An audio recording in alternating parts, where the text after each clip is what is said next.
नमस्कार सगळ्यांना, मी सुचिता. आजच्या एका नवीन ब्लॉगमध्ये तुम्हा सर्वांचे खूप खूप स्वागत करते. श्री स्वामी समर्थ. स्वामींचं नाव घेऊन आजच्या ब्लॉगला सुरुवात करूया. तर काय झालं, आज वही पेन एकदम घेऊन बसले. तुम्हाला वाटेल की काय परीक्षा अभ्यास करायला लागली की काय, पण असं काही नाही. खूप दिवस झालं हिशोबच केलेला नव्हता, म्हणजे कस्टमरने पैसे दिलेले किंवा किती राहिलेले, किती ब्लाऊज उधार नेले, किती रोप नेले, हे सगळं लिहायचं राहिलेलं होतं. तर म्हटलं आपल्या लक्षात आहे तोपर्यंत आपण ते लिहून ठेवावं. तर ते पण लिहायचं होतं, हिशोब पण लिहायचा होता. आणि ह्या ज्या साड्या आहेत तर त्यांच्या कलरचे फॉल आणायचे होते, तर ते पण लिहायचं होतं. तर सगळं आज काम उरकून घ्यावं म्हटलं, तर म्हणून इथं मी साड्यांचे कलर वगैरे लिहून घेत होते.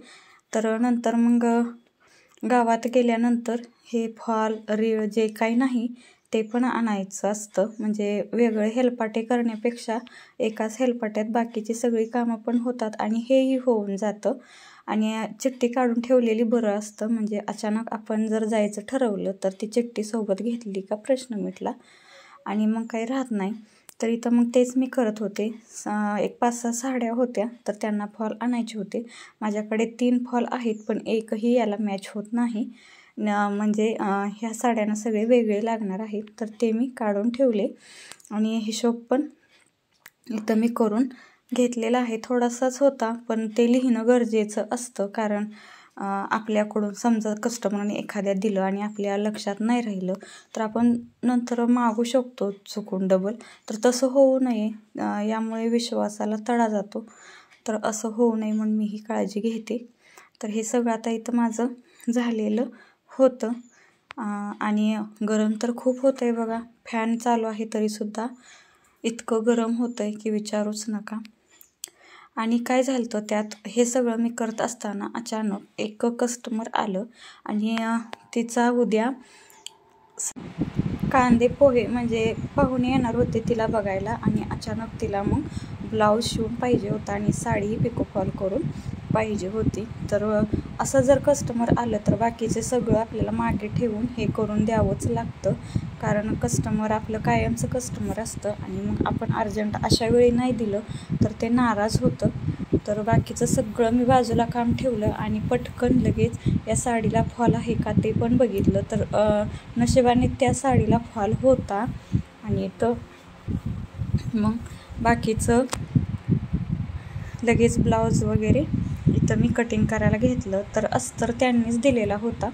लगेच मग मी अस्तर कटिंग करून लगेच ब्लाऊज कटिंग करून इथं घेतलं. डायरेक्ट कपड्यावरतीच इथं मी मापे टाकून कटिंग केलेलं आहे.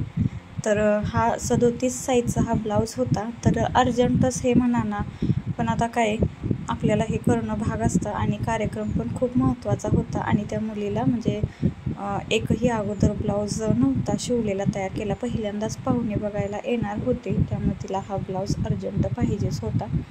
तर म्हटलं असू द्या, चला आपलीच थोडी धावपळ होईल, बाकी काही नाही. कारण मला दुसऱ्या कस्टमरचे ब्लाऊज पण कंप्लीट करायचे होते आज, पण ते मी बाजूला ठेवले. हा ब्लाऊज झाल्यानंतर ते ब्लाऊज करणार मी. पहिल्यांदा हाच ब्लाऊज इथं मी करणार आहे. तर हा जो ब्लाऊज आहे तो कटोरी ब्लाऊज तिला शिवायचा होता आणि सिंपल आपला प्लेन गोल गळा असा शिवायचा होता. तरी बरं म्हटलं, डिझाईन वगैरे असली की मग वेळ जातो. तर तिला सिंपलच पाहिजे होता. पाठीमागच्या साईडला फक्त थोडीशी लेस म्हणजे नाजूक अशी लेस लावायची होती गळ्याला. तर पटपट असं अस्तर कटिंग करून घेतलं. त्याच्यानंतर मेन ब्लाऊज पीसचं सुद्धा कटिंग करून घ्यायचं इथं. तर फोल्ड करून मी मेन ब्लाऊज पीस ठेवलेला होता आणि त्याच्यावरती हे 5 भाग कटोरी ब्लाऊजचे 5 भागामध्ये कटिंग होतं. तर ते इथं मी ठेवलेलं होतं. तर मुलांना आता सुट्टी असते बघा, तर ते सुद्धा अधूनमधून इकडे बाहेर आत असं ये जा त्यांचं चालू होतं. पण ते मला काही त्रास देत नव्हते, त्यांचं ते खेळत होते. तशी माझी मुलं खूप हुशार आहेत. मला लहानपणापासूनच असं त्यांनी दमवलेलं नाही. आणि खूप लहान असल्यापासून अगदी वरद 5 महिन्याचा होता. आणि आरू पण थोडीच 2 वर्षाची होती, 2-2.5 वर्षाची होती आरू. तेव्हापासून मी ब्लाऊज शिवते. दोन्ही मुलं बघत बघत मी हे ब्लाऊजचं काम करते. 2.5 वर्षाची आरू आणि 5 महिन्याचा वरद होता तेव्हापासून. आणि मला आवड पण आहे. आणि खरं लहान मुलं असताना मला थोडासा त्रास झाला, कारण त्यांचं सगळं बघून मग ब्लाऊज स्टिचिंग करायचं, कस्टमरचं वेळच्या वेळी द्यायचं, थोडंसं मला अवघड गेलं. पण काही प्रॉब्लेम नाही. आता मुलं मोठी झालेली आहेत आणि त्यांना लहानपणापासून ते घरात मी काम करत होते ते दिसत होतं, त्यामुळे त्यांची ती खूप हुशार झालेली आहेत आणि मला अजिबात त्रास देत नाहीत. कटिंग करताना, स्टिचिंग करताना कधीच त्यांनी मला त्रास दिलेला नाही. तर आता फॅन तिकडे ठेवते आणि मला मशीन अशी आडवी करून घ्यायची आहे. मशीनचं काम झालं का मी तिकडं भिंतीला लावून ठेवते, म्हणजे इकडे पुरेसा जागा होतो, नाहीतर खूप अडचण होते. म्हणून मग इथं आता मी मशीन लावून घेते. काय झालं आहे, मागं धान्याच्या पोत्याने सगळं घरगच्च भरलेलं आहे. तर गहू आहे याच्यामध्ये सगळा. विकायचं म्हटलं तर आता सध्या रेट नाहीत म्हणून तो ठेवलेला आहे. रेट आलं की मग विकून टाकायचा. तोपर्यंत थोडीशी अडचण ही सहन करावीच लागणार. आणि कसं आहे, वाईट वेळ काढल्याशिवाय चांगल्या वेळेचं महत्त्व कळत नाही आणि किंमतही राहत नाही. तर तसंच काहीसं आहे, म्हणून आपण एक दिवस पुढे जायचं असतं आहे त्यात समाधान मानून. तर हे जे 2 ब्लाऊज होते ते एकाच कस्टमरचे होते आणि रेड कलरचे सेम टू सेम शिवायचे होते. फक्त याला काज राहिलेल्या करायच्या होत्या. तर त्या काज करून घेते, म्हणजे दोरा वगैरे लावलेला आहे. नंतर एवढ्या काजसाठी दोरा वेगळा परत लावावा लागतो. तर ते काम हलकं करण्यासाठी दोन्ही ब्लाऊजच्या फक्त काजच राहिलेल्या होत्या, तर त्या मी इथं करून घेते. आणि नंतर मग तो आपण जो आत्ता ब्लाऊज कटिंग केला तो स्टिच करायला घेते. तर हे अचानक काम आलेलं आहे, पण ते करून द्यावंच लागणार. आणि नंतर मग साडी पण पिको फॉल करायची आहे. तर साडी जी आहे तर माझ्याकडे फॉल आहे, पण एवढा करेक्ट मॅच होत नाही. काय करावं हा मला प्रश्न पडलेला आहे. आणि उद्या तर तो द्यायचा आहे. आता सध्या तर 5 वाजलेले आहेत बघा. तर उद्या द्यायचं आहे, मग बघू आता. जर नाही झालं तर उद्या सकाळी लवकर, कारण पाहुणे दुपारच्या पुढे येणार आहेत. तर आज माझं हे काम झाल्यानंतर फॉल आणून मग नंतर उद्या सकाळी लावून घेते आणि लगेच तो साडी ब्लाऊज करून देते, तयार करून देते. ब्लाऊज तरी आज कंप्लीट करूनच घेते. तर ह्या दोन्ही ब्लाऊजला काज करून झाल्या. तर मैत्रिणींनो, अजूनही तुम्ही आपल्या चॅनलवरती नवीन असाल तर प्लीज लाईक, शेअर आणि सबस्क्राईब करायला विसरू नका. तर इथं आता हा दोरा डब्बीतला जो दोरा आहे तो रेळेला गुंडाळून घेते आणि डब्बी मोकळी करते आपल्या दुसऱ्या ब्लाऊजला धागा भरण्यासाठी. तर थोडासा जास्त धागा इथं उरलेला होता, तर पटपट गुंडाळायला तरी पण मला वेळ लागला, कारण जास्तच होता. तर आता हिरवा ब्लाऊज आहे तो आपण आता कट केलेला, तो लगेच पटपट इथं धागा भरून घेते. तर मुलांनी आता TV लावलेली होती, तर नाही म्हटलं तरी थोडंसं लक्ष माझं तिकडे जात होतं. तर मी टाळत होते शक्यतो, कारण आपल्याला ब्लाऊज शिवायचा होता, द्यायचा होता. पण तरी पण असू द्या. ब्लाऊज अगदी माझा अर्ध्या तासात झाला, पण व्हायच्या अगोदरच कधी होतोय कधी द्यायचं हे असं म्हणजे टेन्शन आलेलं असतं. आणि ब्लाऊज तर अर्ध्या तासात स्टिच करून झाला. तर खूप छान तुम्हाला मी पाठीमागचा भाग, बाहीचंसुद्धा स्टिचिंग दाखवते. अगदी छान मस्त असा ब्लाऊज शिवून तयार झालेला आहे आपला. कारण नंतर कस्टमर आलेलं होतं, त्यांनी ब्लाऊज घालून बघितला तर अगदी तंतोतंत परफेक्ट ब्लाऊज बसला. एक म्हणजे पाव इंचसुद्धा कुठे लुझिंग वगैरे नव्हतं, इतका छान ब्लाऊज बसला. तर बघा, इतक्या गडबडीत शिवला पण ब्लाऊज एकदम परफेक्ट फिटिंगला बसला. तर आपलं काम जर चांगलं असेल तर कस्टमर आपल्याकडं कुठूनही येतं. तर जे कोणी स्टिचिंगचं काम करतं त्यांना हा अनुभव आलेला असेल. म्हणजे अर्जंट आपल्याला जर एखादं कस्टमर आलं तर किती आपली म्हणजे धावपळ पण होते बघा. तर नक्की अनुभव असेल.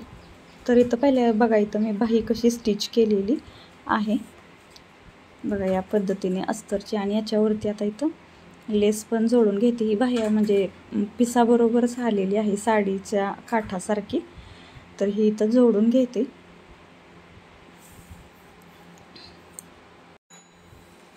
खालच्या साईडनं अगोदर टिप मारून घेते आणि इथं कडेला फोल्ड करून आतल्या साईडला लेस करायची. इकडे पण दाबटीप द्यायची, इकडे पण द्यायची आणि या साईडला सुद्धा फोल्ड करूनच आपल्याला इथं लेसी जॉईन करून घ्यायची आहे. तर दोन्ही बाही याच पद्धतीने इथं मी जोडून घेतल्या. तर एक्स्ट्राचे धागेदोरे कटिंग केली या पद्धतीनं. आणि इथं पाठीमागचा भागसुद्धा स्टिच करून घेते. पुढचा भागसुद्धा सर्व अस्तर एकमेकांना जोडून मी घेतलेला आहे. तर पाठीमागच्या भागाला इथं लेस लावायची आहे म्हणून मी पायपिंग करणार नाही. तर इथं पहिल्यांदा गळ्याच्या भोवती इथं टिप मारून घेते आणि खालच्या साईडला सुद्धा कमरेच्या साईडला टिप मारून घेते. तर एक्स्ट्राचं कापडसुद्धा कुठे कुठे असेल तर ते कटिंग करून टाकायचं.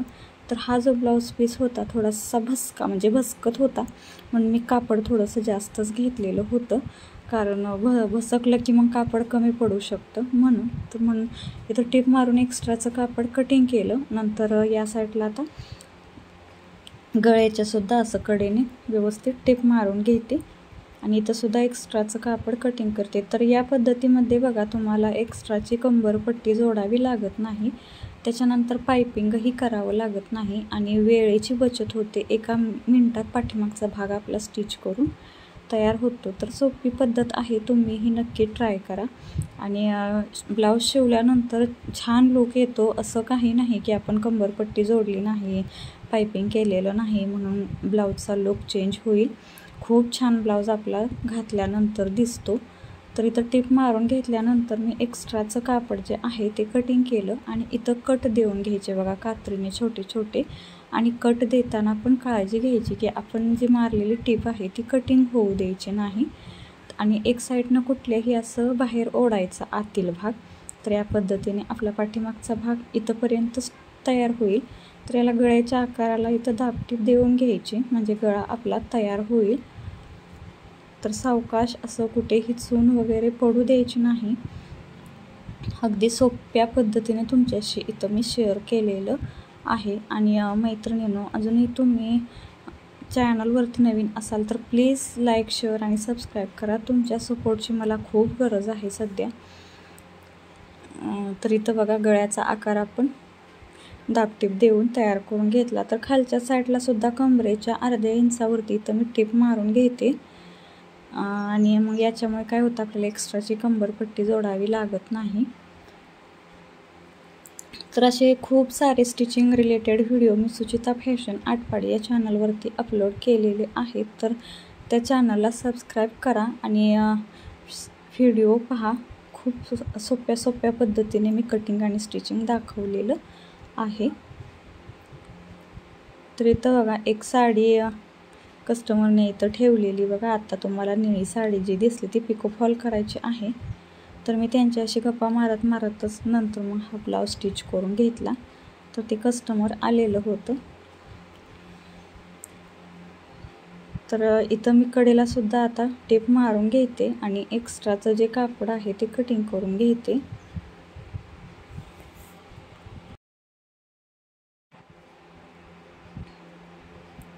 तर इथं मग आपला पाठीमागचा भाग सुद्धा स्टिच होऊन जाईल. तर याला लेस फक्त लावून घेते, छोटीशी अगदी नाजूक लेस इथं मी घेतलेली. मध्येच दोरा तुटला तर तो सुद्धा मग लगेच सुईमध्ये ओवून घेतला. आणि दोरा तुटला की खरंच मला तर खूप राग येतो बघा, कारण आपलं एकतर स्टिच करताना एक छान वेगळाच मूड झालेला असतो, मध्येच हे काहीतरी अडचण येऊन बसते. पण ते दोरा ओवल्याशिवाय काही पर्याय नसतो, त्यामुळे त्याच्याशिवाय पुढं जाताच येत नाही. तर इथं टक्स पॉईंटच्या सुद्धा टिपा मारून घेते. टक्सची उंची मी 3.5 घेते, रुंदी अर्धा इंच घेते बघा इथं या पद्धतीने.